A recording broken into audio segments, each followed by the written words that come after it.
ಮರಳಿ ಜೆಡಿಎಸ್ಗೆ ಹೋಗಲ್ಲ, ಇದೊಂದು ವದಂತಿ ಅಷ್ಟೇ.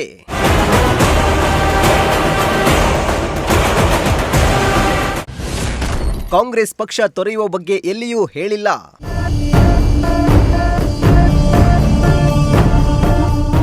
ರಾಜ್ಯ ಸಚಿವ ಸಂಪುಟ ವಿಸ್ತರಣೆ ಬೆನ್ನಲ್ಲೇ ಕಾಂಗ್ರೆಸ್ನಲ್ಲಿ ಅಸಮಾಧಾನದ ಹೊಗೆ ಆಡ್ತಾ ಇದೆ. ಇತ್ತ ಗುಬ್ಬಿ ಶಾಸಕ ಎಸ್ಆರ್ ಶ್ರೀನಿವಾಸ್ ಕೂಡ ಮಂತ್ರಿಗಿರಿ ಕೈತಪ್ಪಿದ್ದಕ್ಕೆ ಬೇಸರಗೊಂಡಿದ್ರು. ಕೆಎಸ್ಆರ್ಟಿಸಿ ನಿಗಮದ ಅಧ್ಯಕ್ಷ ಸ್ಥಾನಕ್ಕೆ ರಾಜೀನಾಮೆ ನೀಡುವುದಾಗಿ ಘೋಷಣೆ ಮಾಡಿದ್ದು, ಕೆಲ ಗಂಟೆಗಳಲ್ಲಿ ನಾನೇನು ರಾಜೀನಾಮೆ ಕೊಡೋದಿಲ್ಲ, ಸಿಎಂ ಡಿಕೆ ಶಿವಕುಮಾರ್ ಅವರೇ ತಗೋತಾರೆ ಅಂತ ಹೇಳಿದ್ರು. ಇತ್ತ ಸಚಿವ ಸ್ಥಾನ ವಂಚನೆ ಬೆನ್ನಲ್ಲೇ ವಾಸಣ್ಣ ಕುಮಾರಸ್ವಾಮಿಯನ್ನ ಗುಣಗಾನ ಮಾಡಿದ್ದು, ವಾಸಣ್ಣ ಮತ್ತೆ ಮರಳಿ ಗೂಡಿಗೆ ಎಂಬಂತೆ ಜೆಡಿಎಸ್ಗೆ ವಾಪಸ್ ಹೋಗ್ತಾರಾ ಎಂಬ ವದಂತಿ ಹಬ್ಬಿತ್ತು. ಇದೀಗ ಎಲ್ಲಾ ಊಹಾಪೋಹಗಳಿಗೆ ಎಸ್ಆರ್ ಶ್ರೀನಿವಾಸ್ ತೆರೆ ಎಳೆದಿದ್ದಾರೆ. ಹೌದು, ಪಕ್ಷ ತೊರೆಯುವ ಬಗ್ಗೆ ನಾನು ಎಲ್ಲಿಯೂ ಹೇಳಿಲ್ಲ, ಮರಳಿ ಜೆಡಿಎಸ್ ಪಕ್ಷ ಸೇರುವ ವಿಚಾರ ಕೇವಲ ವದಂತಿ ಎಂದಿದ್ದಾರೆ.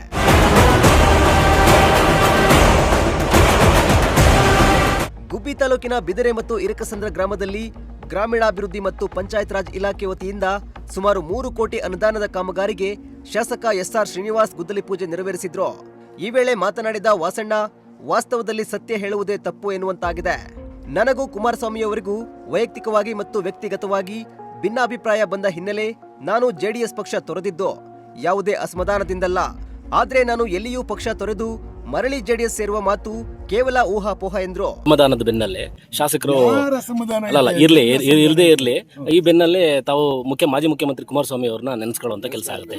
ಆಗ ಎಲ್ಲ ಸಾರ್ವಜನಿಕವಾಗಿ ಜೆಡಿಎಸ್ ಸೇರ್ತಾರೆ ಶಾಸಕರು ಅನ್ನೋ ವದಂತಿಗಳು ಹರಿದಾಡ್ತಾ ಇದೆ. ಅದ್ರ ಬಗ್ಗೆ ಏನ್ ಹೇಳ್ತೀರಣ್ಣ? ಅಭಿಪ್ರಾಯ ಇಲ್ಲ. ನಾನು ಹೇಳಿದ್ದಂಥದ್ದೇನು, ನಿಮಗೆ ದಳದಾಗೂ ಅನ್ಯಾಯ ಆಯಿತು, ಇಲ್ಲೂ ಬಂದು ಅನ್ಯಾಯ ಆಯ್ತಾ ಅಂತಂದ್ರು. ನಾನು ದಳದಾಗ ಅನ್ಯಾಯ ಆಗಿ ಯಾರು ಆಗಿಲ್ಲ ಅಂತ ಹೇಳಿದ್ದು. ನಾನು ಏನಕ್ಕೆ ನಾನು ಪಕ್ಷ ಬಿಟ್ಟೆ ಅನ್ನೋದ್ರ ಬಗ್ಗೆ ಅವ್ರಿಗೆ ಹೇಳಿದೆ ಅಷ್ಟೇ. ಸತ್ಯ ಹೇಳಿದ್ರು ತಪ್ಪ ನಿಮ್ಮ ಹತ್ರ ಪತ್ರಕರ್ತರ? ನಿಮ್ಮ ಪತ್ರಕರ್ತರಿಗೆ ಸತ್ಯ ಹೇಳಿದ್ರು ಅದು ಎಲ್ಲೆಲ್ಲೋ ತಗೊಂಡೋಗಿ ಎಲ್ಲೆಲ್ಲಿಗೋ ನಿಲ್ಲಿಸ್ತೀರಾ. ನಾನು ವಾಸ್ತವ ಸ್ಥಿತಿ ಹೇಳಿದೆ. ನನಗೂ ಅವ್ರಿಗೂ ವೈಯಕ್ತಿಕವಾಗಿ ಭಿನ್ನಾಭಿಪ್ರಾಯ ಬಂತು. ನನಗೆ ದಳ ಅದಕ್ಕೆ ಬಿಟ್ಟರೆ ನನಗೆ ಅಲ್ಲಿ ಅಸಮಾಧಾನ ಆಗಿ ಬಿಡಲಿಲ್ಲ ಅಂತ ಹೇಳ್ತಿದ್ದೆ ಅಷ್ಟೇ. ಅದನ್ನ ತಗೊಂಡ್ಬಿಟ್ಟು ವಾಸು ದಳದ ಬಗ್ಗೆ ಸಾಫ್ಟ್ ಕಾರ್ನರ್ ಆಗವ್ರೆ, ದಳದ ಅವ್ರ ತಾವು ಮಾತಾಡ್ಯವ್ರೆ, ಇವ್ರ ತಾವು ಮಾತಾಡ್ರೆ, ಅದಕ್ಕೆ ದೊಡ್ಡ ವಿಶ್ಲೇಷಣೆ, ಸುರೇಶ್ ಬಾಬುದು ವಿಶ್ಲೇಷಣೆ, ಎಲ್ಲಾರ್ದು ವಿಶ್ಲೇಷಣೆ. ನಾನು ಇರ್ತೀನೋ ಹೋಗ್ತೀನೋ ಅದು ನನಗೆ ಸೇರಿದ್ದು. ಅದು ನನ್ನ ವೈಯಕ್ತಿಕ ಅಭಿಪ್ರಾಯ. ಅದು ನಾನೇನು ಡಿಸಿಷನ್ ತಗೋಬೇಕು ಅದು ನನ್ನ ಸ್ವಂತ ನಿರ್ಣಯ. ನನ್ನ ಪಕ್ಷದ ಕಾರ್ಯಕರ್ತರು, ನನ್ನ ಪಕ್ಷದ ಮುಖಂಡರು, ನನ್ನ ಜಿಲ್ಲೆ, ನನ್ನ ತಾಲೂಕಿನ ಮತದಾರ ಬಂಧುಗಳು ಹೆಂಗೆ ಹೇಳ್ತಾರೆ ಹಂಗೆ ಹೋಗ್ತೀನಿ ನಾನು. ಇನ್ನೊಬ್ಬರು ಅದ್ರ ಬಗ್ಗೆ ಚರ್ಚೆ ಮಾಡಕ್ಕೆ ಮಾಡಿಬಿಟ್ಬಿಡ್ತೀರ ನೀವು. ನಾನು ಹೇಳಿದ್ದೇನು, ದಳದಾಗೂ ನಿಮಗೆ ಅನ್ಯಾಯ ಆಯಿತು, ಇಲ್ಲೂ ಅನ್ಯಾಯ ಆಯಿತು ಅಂತ ನೀವು ಪ್ರಸ್ತಾಪ ಮಾಡಿದಾಗ ಪತ್ರಕರ್ತರು, ನಾನು ದಳದಾಗ ಆಗಿರ್ತಕ್ಕಂಥದ್ದು ಅನ್ಯಾಯ, ನನಗೆ ದಳದಾಗ ಅನ್ಯಾಯ ಆಗಲಿಲ್ಲ. ವೈಯಕ್ತಿಕವಾಗಿ ನನ್ನದು ಅವ್ರದ್ದು ಭಿನ್ನಾಭಿಪ್ರಾಯ ಅಂತ ಹೇಳಿದ್ದೀನಿ. ಅಷ್ಟು ಬಿಟ್ಬಿಟ್ರೆ ನಾನು ದಳಕ್ಕೆ ಹೋಗ್ತೀನಿ ಅಂತಲೂ ಎಲ್ಲೂ ಹೇಳಿಲ್ಲ, ಕಾಂಗ್ರೆಸ್ ಬಿಡ್ತೀನಿ ಅಂತಲೂ ಹೇಳಿಲ್ಲ, ಕಾಂಗ್ರೆಸ್ ನನಗೆ ಅಸಮಾಧಾನ ಅಂತಲೂ ಹೇಳಿಲ್ಲ. ನೀವು ಹೆಂಗೆ ಬೇಕೋ ಹಂಗೆ ಮುಚ್ತಾ ಇದ್ದೀರ 4-5 ದಿವಸದಿಂದ ಹಾಕೊಂಡು. ಇದುವರೆಗೂ ಯಾವುದೇ ಕಾರ್ಯಕರ್ತರು ಪಕ್ಷ ಬಿಡಿ ಅಂತಲೇ ಆಗಲಿ, ಇನ್ನೊಂದು ಪಕ್ಷಕ್ಕೆ ಹೋಗಿ ಅಂತ ಯಾವ ಕಾರ್ಯಕರ್ತರು ನನಗೆ ಸಲಹೆ ಕೊಟ್ಟಿಲ್ಲ. ಅದರ ಇದು ಬೇಕಾಗಿಲ್ಲ ನಮಗೆ. ಅದನ್ನ ವಿಚಾರ ಈಗ ಯಾಕೆ ಅವ್ರ ಅವಶ್ಯಕತೆನೂ ಇಲ್ಲ ನಮಗೆ. ಏನಕ್ಕೆ ಅವಶ್ಯಕತೆ ಇದೆ? ನನಗೆ ಇಲ್ಲಿ ಆಗಿರೋದೇನು ನೋವೇನೈತೆ? ಒಳ್ಳೆ ಕೆಲಸ ಮಾಡ್ತಾ ಇದೀವಿ, ಫಂಡ್ಸ್ ಕೊಟ್ಟವ್ರೆ. ಇಡೀ ನನ್ನ ಈ ಅವಧಿಲಿ ಮಾಡಿರ್ತಕ್ಕಂಥ ಕೆಲಸ ನಾನು ಯಾವ ಅವಧಿಲೂ ಮಾಡೋಕ್ಕಾಗಿಲ್ಲ.